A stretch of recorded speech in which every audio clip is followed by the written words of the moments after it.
Good afternoon, YouTube. Welcome to Fair Face Fail Productions. So today we're going to be talking about the QuietKats. Specifically, we're looking at the Rubicon and the IBEX because we had these out over a couple weekends ago out at Dillon Reservoir, and pretty awesome bikes. So we're going to be talking about how much I like them, how I enjoy them. And to preface this for everybody coming to my channels, I'm not a super mountain bike person. I'm kind of new to the e-bike world as a whole. We've been doing Teleria and the Raw Mantis and some of the other e-dirt bikes for a little while, but pedal assist e-bikes, we're pretty new to them, and getting to try them out is pretty sweet. So we are located in Monument, Colorado. Our company is A&M Moto Toys. We rent these bikes as well as sell them. And I always like to test products thoroughly and make sure that it's something that customers will enjoy, something that I can recommend to others, that I've used myself, and that I can talk to.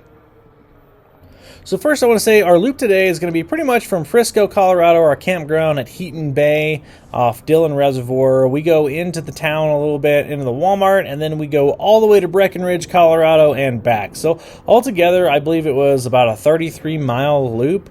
So yeah, quite a bit of range. We were pretty much operating in Sport 4 the entire time, so quite a bit of assistance. You know, I'm not a bicyclist guy, and I really wasn't feeling like riding this much that day. It was funny because it just turned into an adventure because it was effortless and it was a lot of fun. I really enjoyed riding on the QuietKats.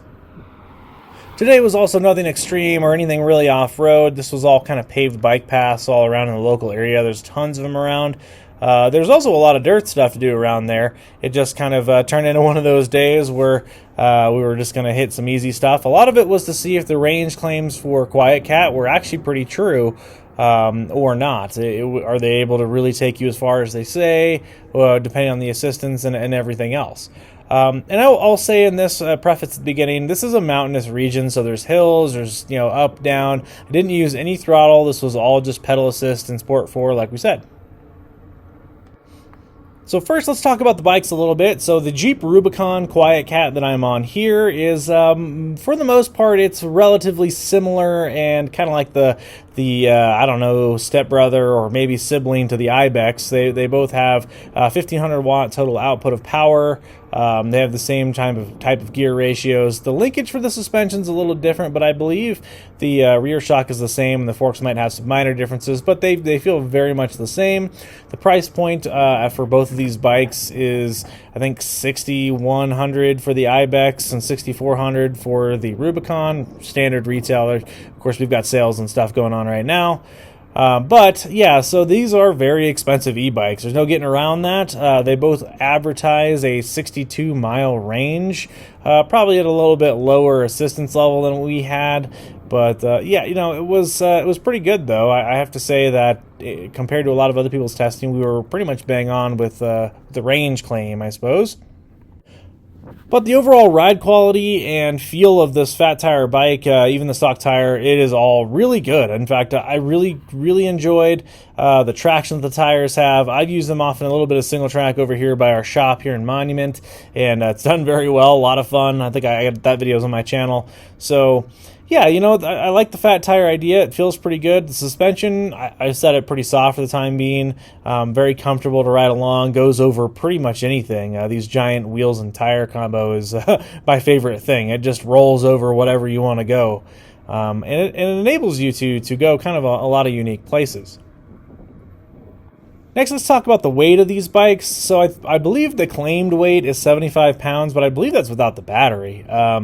And maybe it is, but we're going to eventually weigh the bikes. I think there's a lot of mystery. When I pick them up and load them on the back of my RV, I would say it weighs about 85 at least, and 85 to 90 pounds. That's what my guesstimation is.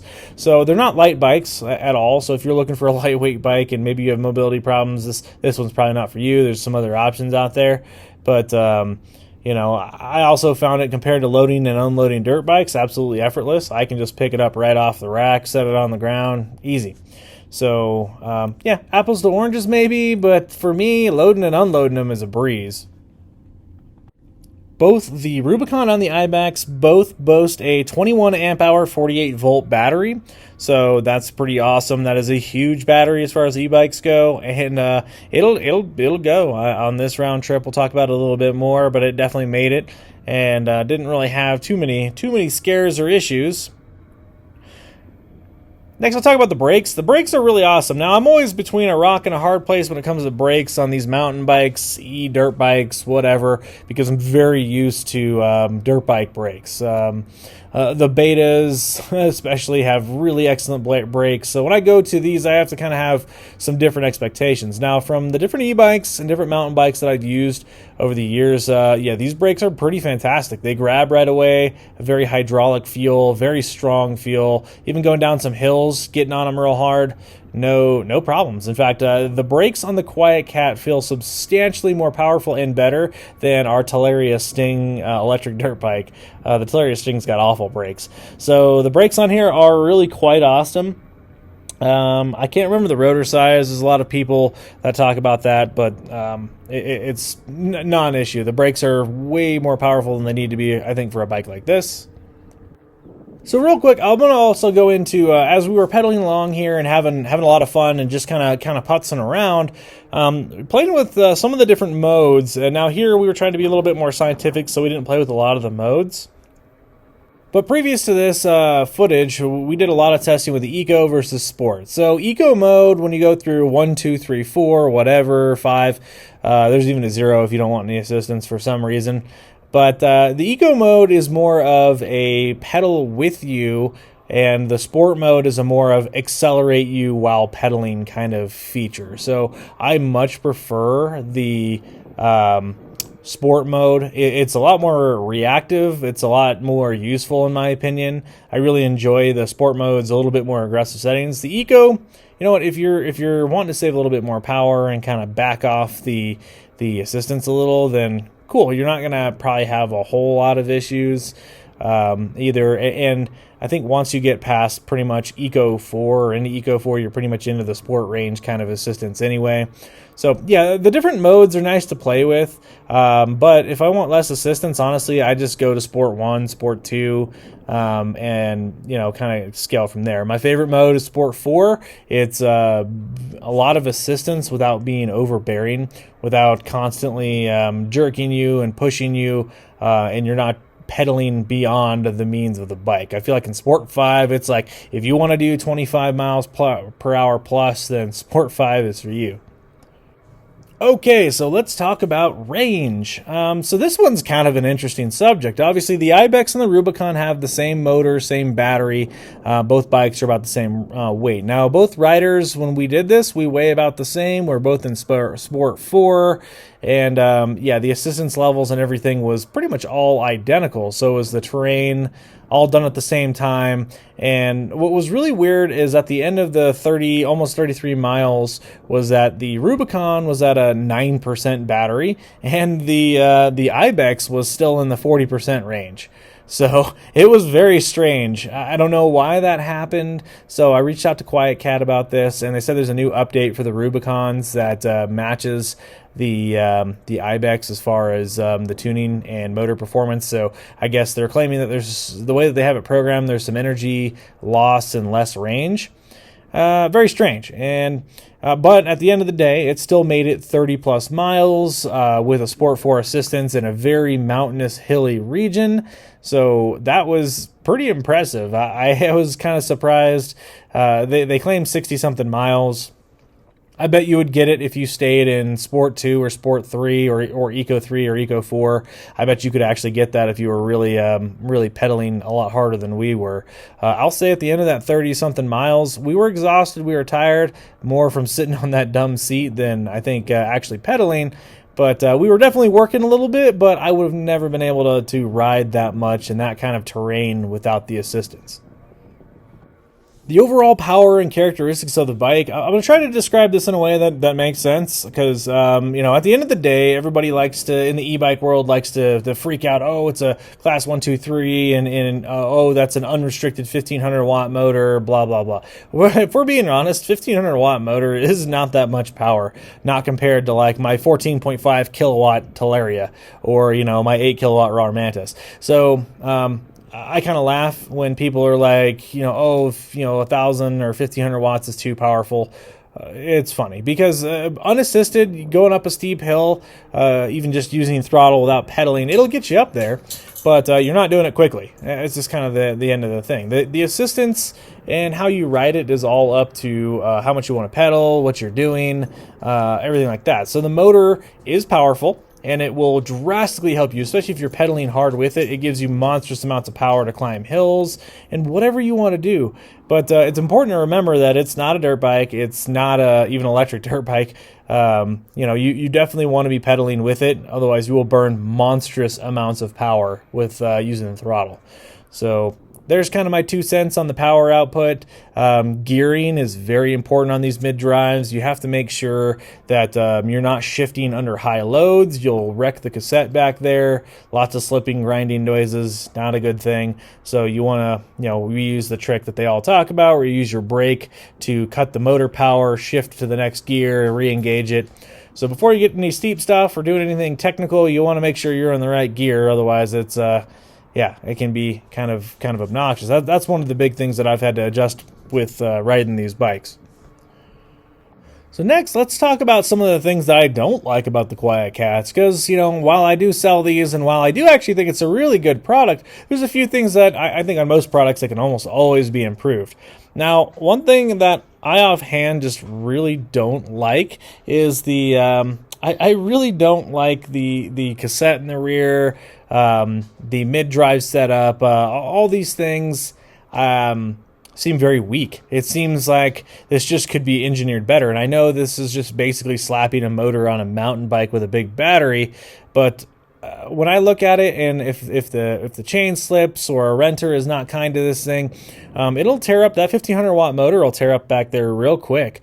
So I don't much care for that. I don't like how that's engineered or designed. I feel like it needs to be far more robust than it is. The next thing that I absolutely detest, and it's probably my number one hate about the whole bike, is the seat is awful. This is a company, I guess advertising to hunters and casual riders and everything else, right? I really, really think that comfort should be absolutely paramount when it comes to your customer base for these bikes. And I get it, I'm not a mountain bike person, but I have been on some awful stock dirt bike seats. I still got them on the bike, and this seat on the QuietKat has wrecked me in ways that I still don't understand, right? I felt at the end of this 30-something miles, I felt violated. And I stood up over obstacles, but most of the time when you're just cruising on a paved path, you're going to be sitting down. So this is just kind of a me thing, a meism maybe, although both of us definitely agreed that the seat was horrible. So that would be my number one thing to change on this, is going to a much more comfortable seat.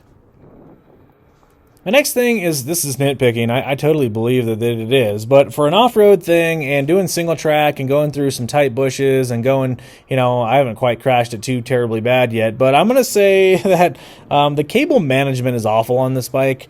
In the front where all the cables are hanging out and they're kind of like got a little Velcro-y things around them. It's just not okay. I'm super worried about if I get caught, if the wiring gets caught and it gets ripped out, if I crash and it gets caught and ripped out. They need to find a way to either get the wiring closer to the stem or through the stem or something that just conceals the wiring better in the hydraulic lines. I really feel, that you just need to protect that stuff a little bit better, maybe more similar to a dirt bike. Maybe that's just me being worried, but there's a lot of electronics that's really expensive on this bike, and I think you should kind of protect that. My next maybe slight gripe, and once again, we sell these, so maybe I shouldn't say this, but I'm going to say it a little bit, is I do feel like the price is kind of high, and maybe QuietKat does too, because they did a pretty wicked sale on these bikes for quite some time, probably to just move some inventory. The price is a little on the pricey side, I suppose. Now, I do like that this company is based in the United States in Colorado. Huge plus to me. Working with them, talking with them has been pretty good. Their feedback whenever we have concerns or questions has been very well. There are previous companies that have stonewalled us, or just dealing with a Chinese company is not fun. So there is that, and I think the warranty and claim stuff is pretty decent from what I can tell on various different review forums. Of course, people always have problems. That's kind of to be expected, but if you buy through us, I'm going to honor warranty pretty much all the way. If I have to fight people, that's just how I am. I try to take care of our customers. But once again, maybe in the future, as the price of things come down, that they can just bring the overall retail pricing of these bikes down with them. I know everybody wants to make profit margins and everything else, but $5,000 to $6,000 for a bike, that's a lot, man. And you're getting into like my Telerias, you're getting into my Raw Mantis. Heck, you're getting into real dirt bikes. So I know this is a different niche thing. I know this is, almost a separate hobby. It's a ton of fun. And if you bought one and you spent the money, I fully feel like I don't feel bad on my purchases. I feel like these bikes are a lot of fun and show a lot of potential. Overall, both the QuietKat Rubicon and IBEX are really phenomenal toys, and that's kind of what they are, but at the end of the day, I've got a lot of toys. A&M Moto Toys is my name. So they're a lot of fun. I, as somebody who doesn't do biking, as somebody who is really not into a lot of this stuff, being able to go out and just take a bike out, have a lot of fun, not be absolutely exhausted, explore the mountains, go between mountain towns on bike trails. It is really, really cool. Now, there's legality questions, probably even with the trails that we're on here. My rule of thumb is, if you're on a trail that or bike path, whatever, that you need to stay under 20 miles an hour and you need to be courteous of others, then just do it. I don't think a lot of people really care what the classes of the bikes were. Everybody thought these bikes were really cool, but yeah, be respectful of others. Keep it relaxed when you're around out on these kinds of places, and nobody's going to really question it. If you're not doing anything illegal, then they shouldn't catch you, right? I don't know. That's kind of my thing. Beg for forgiveness is usually my first response to these things. But at the end of the day, I would recommend these. I think they're good quality. I had a lot of fun on them. If you've got some spare cash or whatever, we also offer financing. We'll throw in ourselves there. But, if you've got some money to spend on a bike, I don't think you'd really be disappointed. The range aspects, a lot of people will say good range, bad range. What happened with the Rubicon and between the IBEX could just be a software thing. So along with a lot of these products, they're kind of new technologies. So reach out to the companies, ask questions, and you got to realize that their stated range of 62 miles is probably like flat ground and like Eco 2 or something. Eco 3 maybe. And, I think their 32 miles unassisted is probably a more realistic figure, so that's using the throttle. So right in between there is about the 40 to 45 mile mark, which is about where we were going to land with these bikes in getting range. And it absolutely did that. I can tell you that I was impressed. And what more can you really do than get out there and test these? So let me know what you guys think in the comments below, and we'll be here up in Monument, Colorado. If you would like to rent one, we do hourly, we do daily. I just dropped prices because of the holidays around here, so come check one out. You ain't got to spend $6,000 to try one out, that's for sure, and either you love it or you hate it. But thanks for watching, guys. We'll catch you on the next one. Ferret Face out.